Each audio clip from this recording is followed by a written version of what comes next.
bullets and cases now, but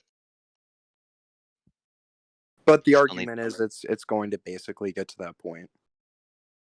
Well, I don't think you can ever just freely produce smokeless powder, and black powder wouldn't really work in any modern auto-loading firearm. Oh, so I guess that would kind of be the handicap there. Yeah, you'd have to find a source for. Uh, yeah, you would need a propellant. So let's discuss then what I was discussing beforehand, which is possible alternative. So let's say that we could just reliably produce a firearm that's non-lethal, but can always take people down, like irrespective of like the variables, right? Like size, weight, etc., muscle mass, all the other variables. Would you be willing to just like go to that? Would you be willing to say like, yeah, just equip police officers and everybody with that because it's serviceable and it subdues people for like let's say 5 hours without them getting up? So if they were to come at you and try to, steal from you in any sort of way, you could just shoot them with this theoretical weapon that could subdue them. You'd say that we would phase over to that, or you're just saying like, nope, we'll always want the lethal alternative. We'll always kind of want to have that traditional firearm. The way I would argue that is you can't really assume even theoretically that any weapon would work 100% of the time. Even the lethal option isn't 100% effective. Yeah, but let's just say that we fine tuned it, right? We like really got down to the nitty gritty of the science of it, or advancements in the market, or whatever, however you want to spin it. We've got to that point. Are you willing to accept the technology? And or do you think society will be, as a larger question? From what I've read from the FBI, the majority of the violent crime is related to gangs and drugs.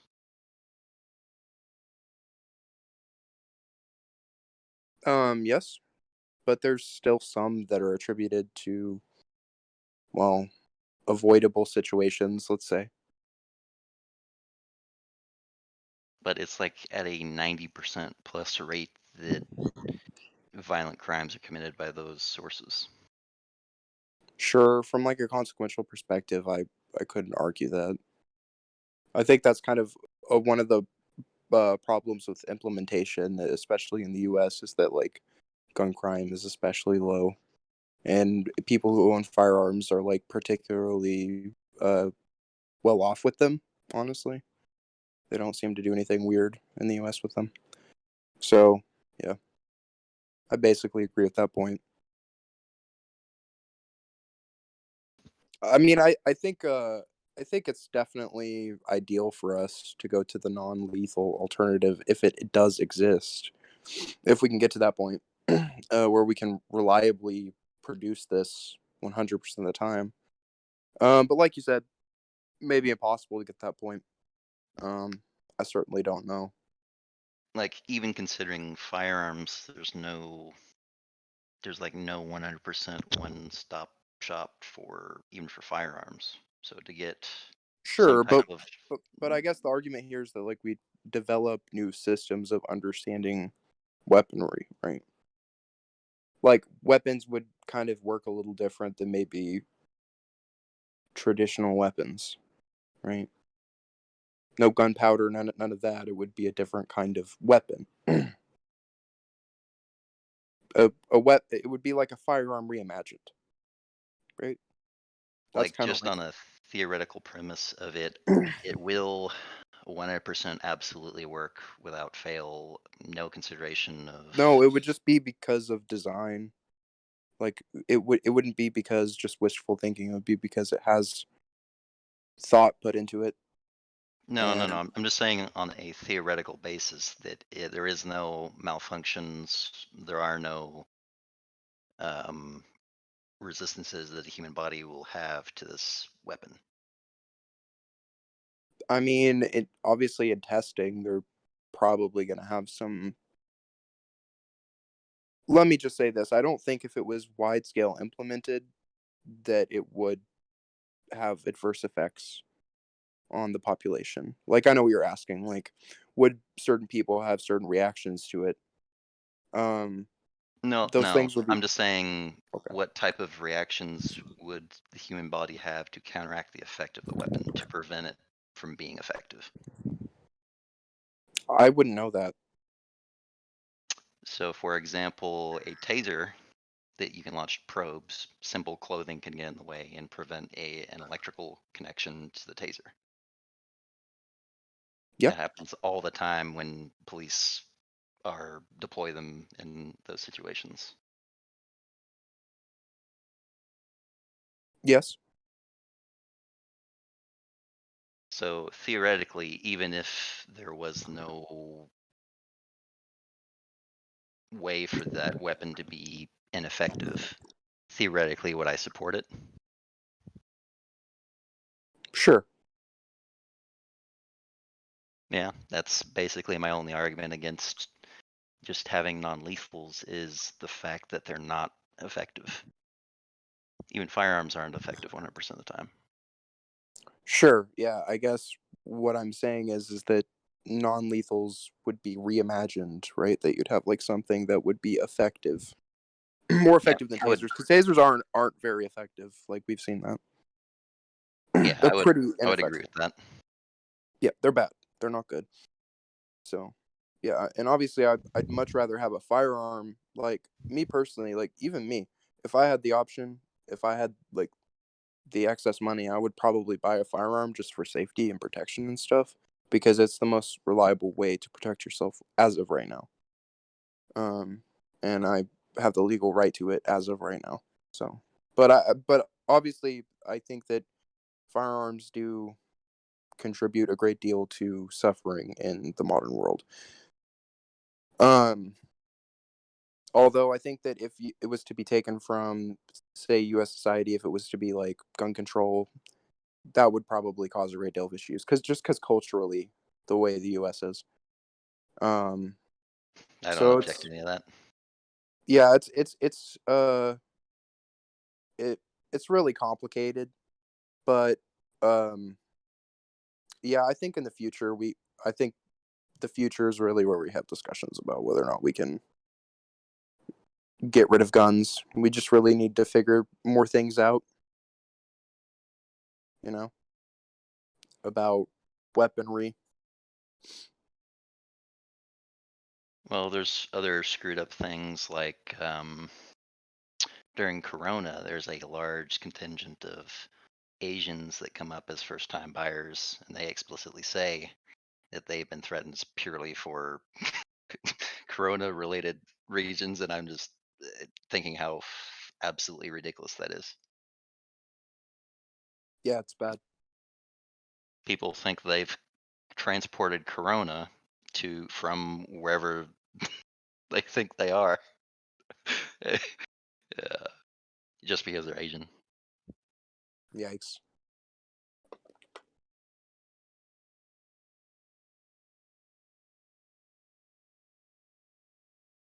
Then, as far as the NICS is concerned, the background check process, are you aware of that?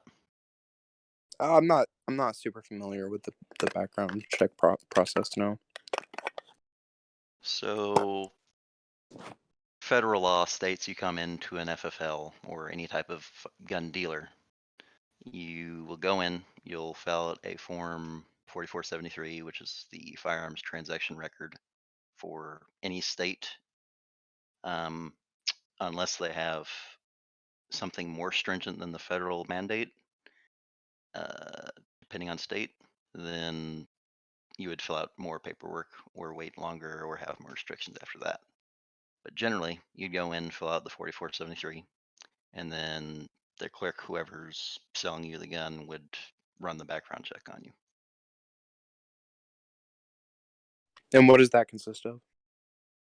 You would literally just log into a web portal through your state's representative of the National Instant Check System. In my case, that would be Tennessee Instant Check System ran by the Tennessee Bureau of Investigation.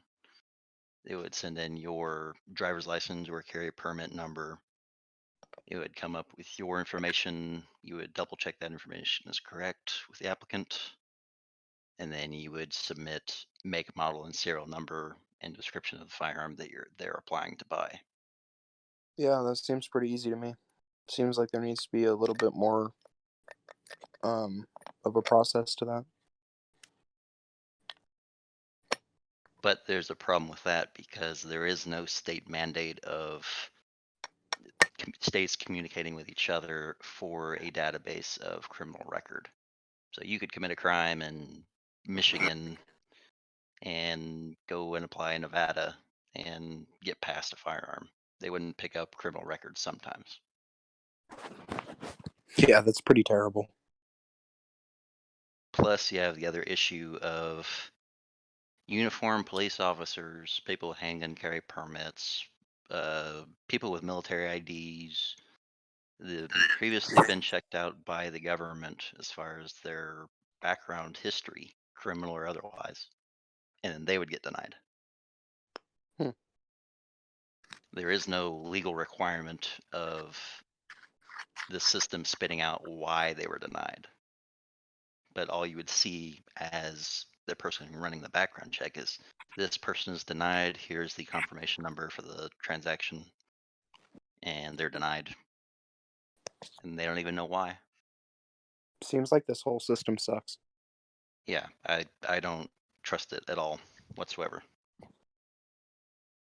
Yeah, I've been denied on more than one occasion. I've got a carry permit for 10 years, 10 plus years. Um, I tried to buy a gun in two separate states and been denied both times. yeah, the So state sucks. it's just What else do you want me to inherently say? untrustworthy.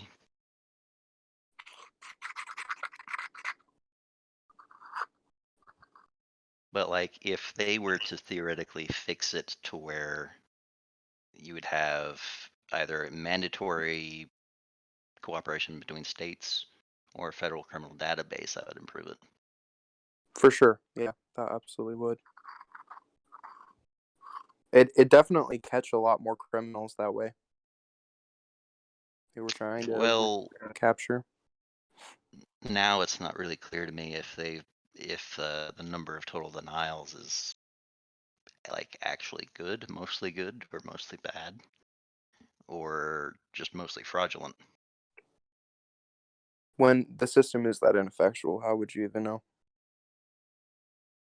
Well, there's a John Lutz study saying I think 95 or 96% is fraudulent, just because there is no objective governmental standard that they base a denial on.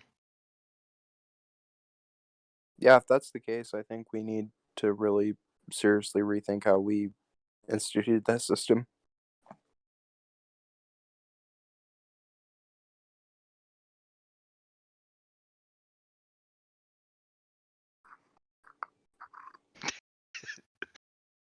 Um, what do you think about assault weapon bans? I don't know. I got to be honest. I don't really feel compelled to buy an assault rifle. So like, part of me is like, if they ban the assault rifles, like whatever. But I don't.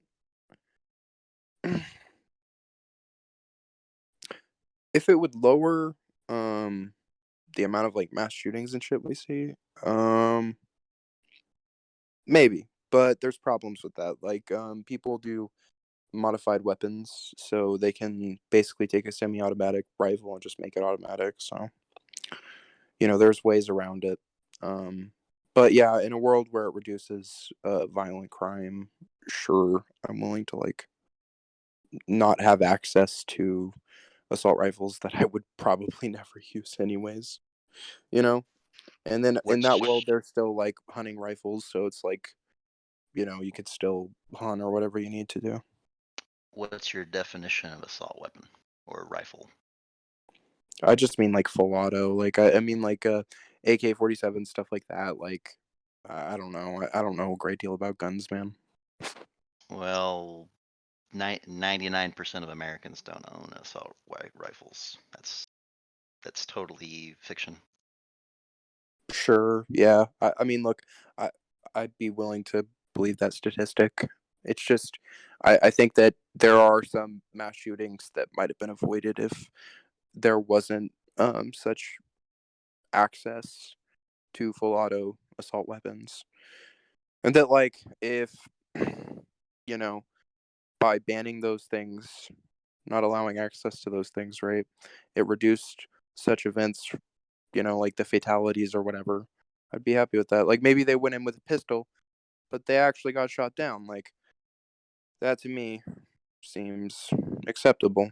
So, obviously in the case of like Sandy Hook, that would have maybe made a difference.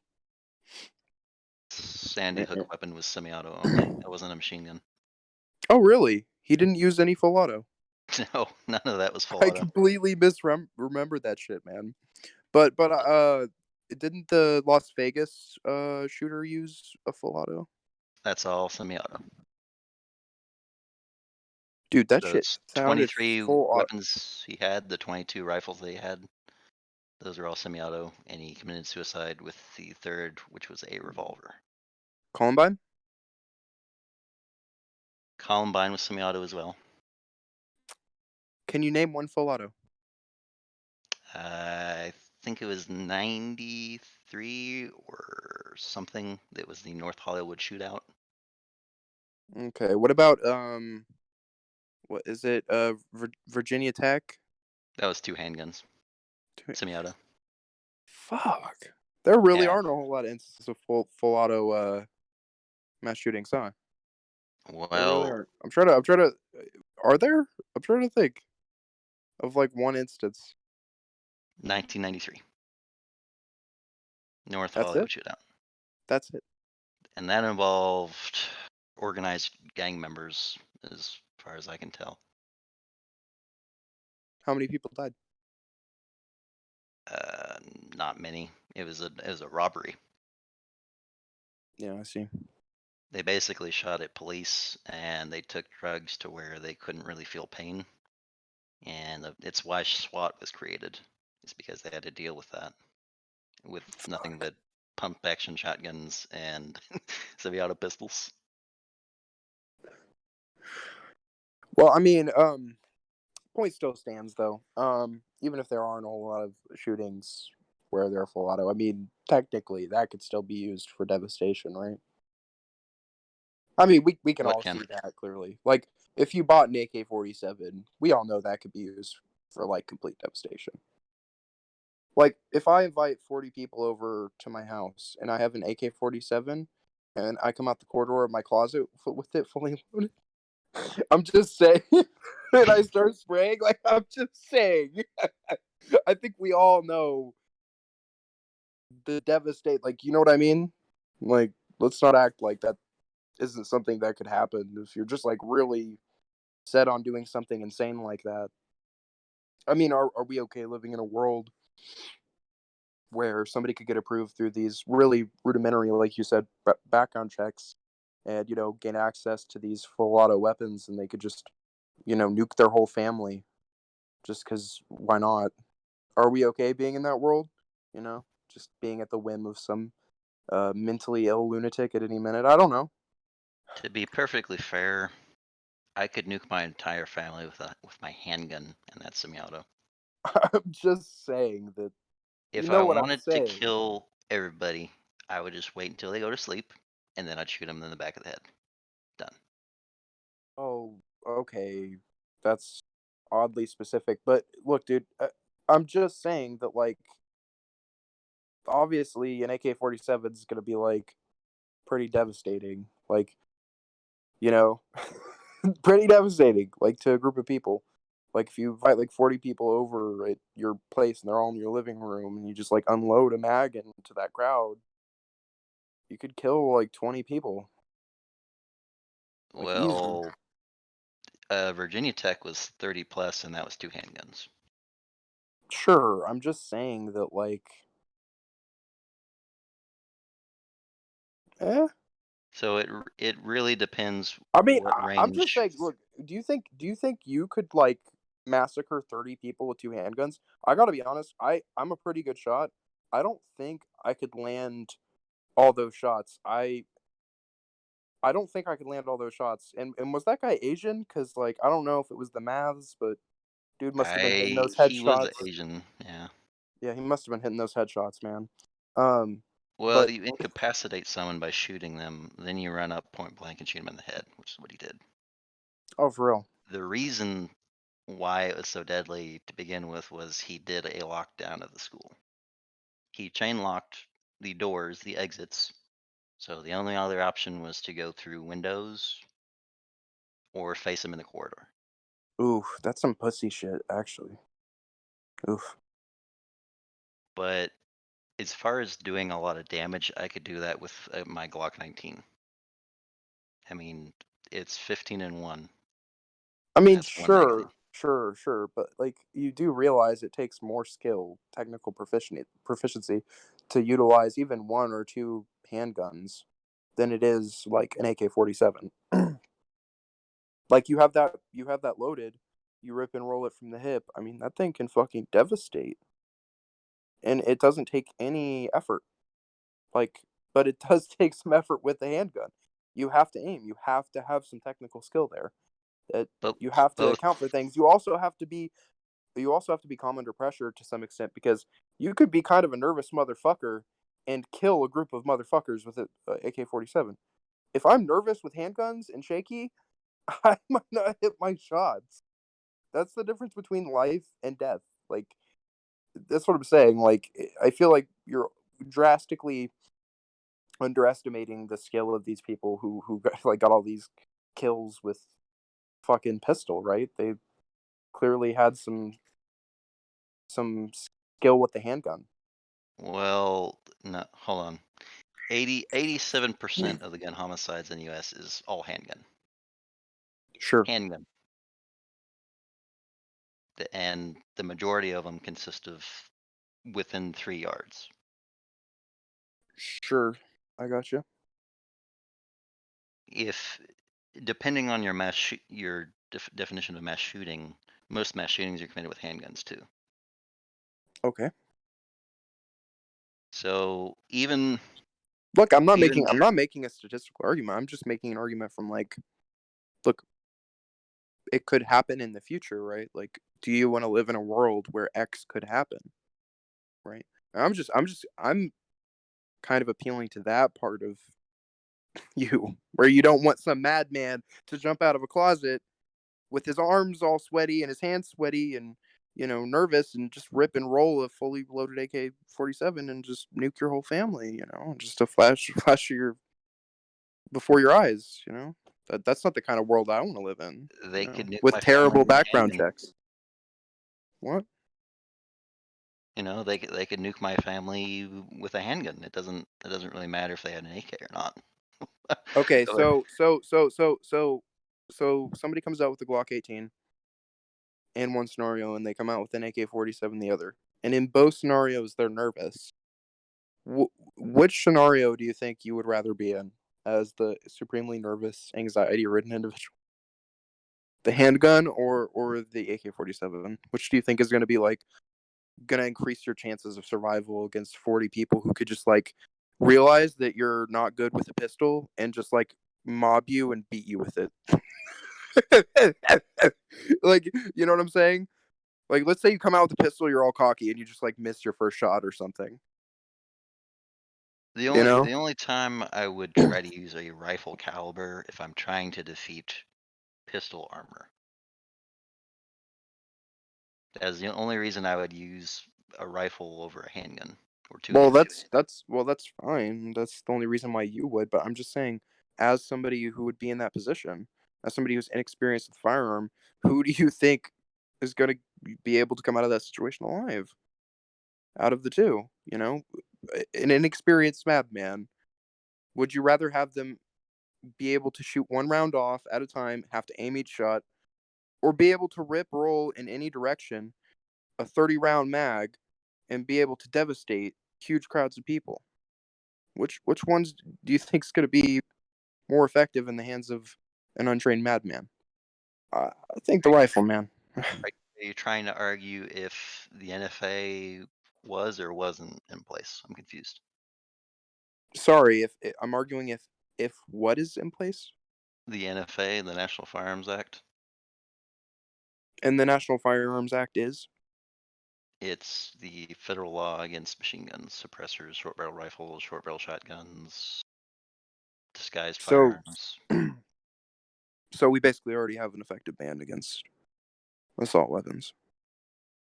Well, machine guns. Well, I mean, is an AK-47 a machine gun? Well, what people own aren't AK-47s. They're AK platform. They're not fully automatic. They're semi-auto only. Sure, but so you can't access like a fully auto AK-47 in the You US. could, um, if you wanted to get a pre-ban 1986 date event manufacturer, Hmm. pay the 10,000 plus value for the rifle. So it's basically not legal technically Technically, it is, yeah. But who has because of like 1,500? loopholes, because of loopholes, basically. No, that's any machine gun date of manufacture after 1986 are banned. Gotcha, gotcha. Okay, so it's just you have to get before. Okay, well, Well, no, you still have to do a $200 tax stamp and register with the ATF. and the ATF is It's the Bureau of Alcohol, Tobacco, and Firearms. gotcha. But they do a slightly more in-depth background check than regular semi-auto guns that are not NFA regulated. What do they do? It's that same process I described to you, a Gotcha. Form 4473 and a background check if you're buying from a dealer. Yeah, I feel like most madmen could get past that. Like I feel like I mean, assuming that they're not completely mad, you know, if they're Like, willing to have a plan, if they're willing to have the intent to get like their hands on this, you know, AK-47 that's fully automatic. That's yeah, the but case that I'm it saying. Like it wouldn't be fully somebody like that. automatic though, Okay, so only single because line. the NFA would be in place. Gotcha. I was just confused. Like, well, if they're going to commit a mass shooting, they would commit it with a machine gun, right? But the NFA and the GCA is in place already. Gotcha. But that is only effective just because there's a total ban and amnesty, and people were registered, and there was no ruling of the individual right to bear arms before then. Now that would be suicide to try to implement on anything other than a machine gun. Gotcha. So we've already instituted some laws on this, which is good. I actually wasn't aware of that. I wasn't aware that we like banned outright machine guns. I thought that people still had like some access to that legally, but guess You I was do. wrong. You would have to seek out a pre-ban, Yeah. pay the exorbitant price for the gun, Hmm. $200 tax stamp. If you had another NFA regulated item on the gun, it's another $200 tax stamp for each item. So if Fuck. you wanted to get, say, a full auto PKM, a Russian general purpose machine gun with a suppressor, that's $400 in just fees, That seems incredibly expensive. which is why judges and lawyers exclusively own them. Yeah, I can see that because that seems like such a steep price hill that like I don't know. I mean, I feel like that's still something that some people could gain access to then reasonably, right? I mean, it's kind of hard to pony up that much cash, but some people have access to that much cash. Plus, it's down to the chief firearms officer in the state that you live in. And then on top of that, the county firearms officer, which is most likely sheriff's department. So are you saying that like most people wouldn't really get accepted? Is If that kind of what you're implying? Is that most civilians wouldn't really get accepted? people would have to be looked over by that firearms officer And so what you're before. saying though is that like most people wouldn't get accepted except for like lawyers and judges, like you were saying. Pretty much, yeah. Okay, so that's Because okay. it also So now involves I political understand the full clout. context of what you're saying. So you're saying that before you were saying that the background check system was kind of ineffective, but now you're actually saying that, well, it sort of is effective in this one sense of like banning certain kinds of firearms. There's two different background check systems. There's one for the NFA, and then there's one for regular non-regulated by the NFA items, such Hmm. as AR-15 semi-autos. Hmm. The issue why I think that system is more effective is just because you're personally meeting with the chief firearms officer that is signing off on your ability to own that NFA item. Yeah, that makes sense. The Also for suppressors, it's relatively the same process, except you don't actually meet with anybody. Would you be willing to have that be the universal background check system? You think, or do you think that'd be too convoluted for most people You to would jump through have those hoops? to run through what 330 million plus firearms with the chief firearms officer or a chief firearms. You know the massive bottleneck that would be. Yeah, that is true. It would be years of just clearance of trying to run to get permission to have all those firearms go through. That is true. Um, so are there any things that you think would be good to implement in terms of like reducing firearm death from somebody who's a perspective of a pro gun person? Do you think that there's any changes that we could make to like stop the Elliot Rogers of the world from just like running rampant with like a couple firearms and just fucking killing random civilians? Who's Elliot Rogers? I think he's like this Asian kid who like was an incel kinda, and he thought he was kind of god a little bit. His dad directed some like terrible movies back in the '90s. I don't know. It's a Which whole shooting was convoluted that? thing. I think it's just Elliot Roger. I mean, I don't know. I don't know what the formal tagline for the shooting is. Can somebody kind of pipe up and tell them what that shooting is called? Well, Yeah. speaking of ineffective government background checks or whatever, look up the Charleston shooter loophole. Dylan Roof bought a gun under criminal record of, I believe it's drugs. Um, he waited 3 days and they passed him. It's because that criminal history didn't show up on until after they ran a thorough investigation. So if they don't find any other reason to put a denial or a delay, then they automatically pass you. Damn, really? That sounds awful. I would say if you're going to want to do it or reduce gun violence by gun controls, make sure you have a database that's competent of criminals. Um, don't give reason for suspicious gun owners to be suspicious. If you're going to have a denial system, cite why they were denied.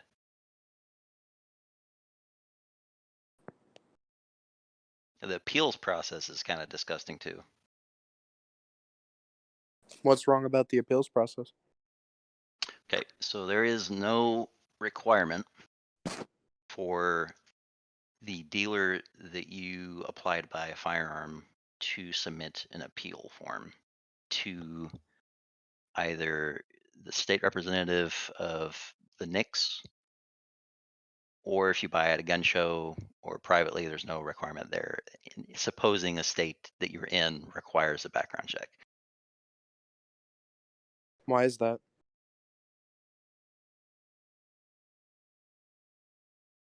They expect you to know automatically how to file an appeal, Well, which is nonsense. I imagine. It should be a requirement on how to make an appeal. Um, but also, if it was a denial, they'd have to cite why you were denied, and then that'd be part of the appeal. Gotcha. I mean, I agree with all that. I think they need a more. I mean, you were saying earlier that the states don't even communicate on these background checks. Like, Jesus Christ. There's no legal requirement. They do communicate at times, but there is no legal Yeah, yeah. I requirement to no, do I that. see. Of course, they probably do in certain cases, but I'm just saying, like, generally, that seems to be what you were indicating was the case. Yeah, Was pretty that much. whenever they go across the border, they don't really get held accountable for crimes in Montana if they go to, like, California. So that seems like bullshit to me. There's also people being denied under claim of criminal conviction when they don't have a criminal conviction. Really? So if you wanted to appeal that, I can't remember a guy's name, but he filed an appeal. They came back with, well, you need to submit some legal court document saying that you were cleared of charges. And the guy's like, I was never arrested. How do I have a conviction?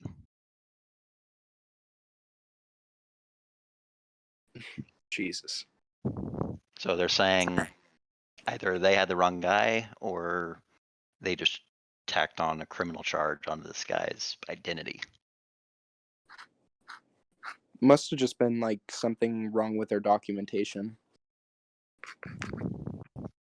And a lot of That's times weird. I've heard this, I haven't seen any evidence of it, but they say that you're denied sometimes just if you're freshly moved into the state and you apply to buy a gun.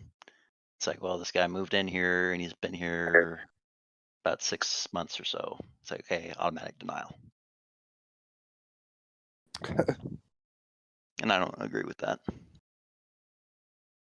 If you don't have a criminal reason, I mean, it's not exactly a crime to move from one state to another.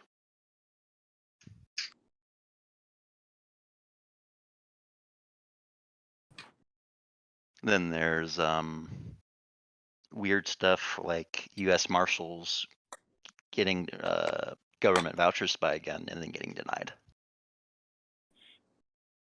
Seriously? Yeah, their voucher program where the government sponsors their choice of gun to carry onto a plane, and then they get denied. Shit. So, and because they cite no reason for the denial, you have no way of telling them why they were denied, even though they have air marshal credentials, and that's what they applied with the voucher to get their gun. So why is it all like so fucked up, you think? A lot of incomplete records. States are not communicating and they're not being updated. There's another Why and example why and of, why do you think that is then?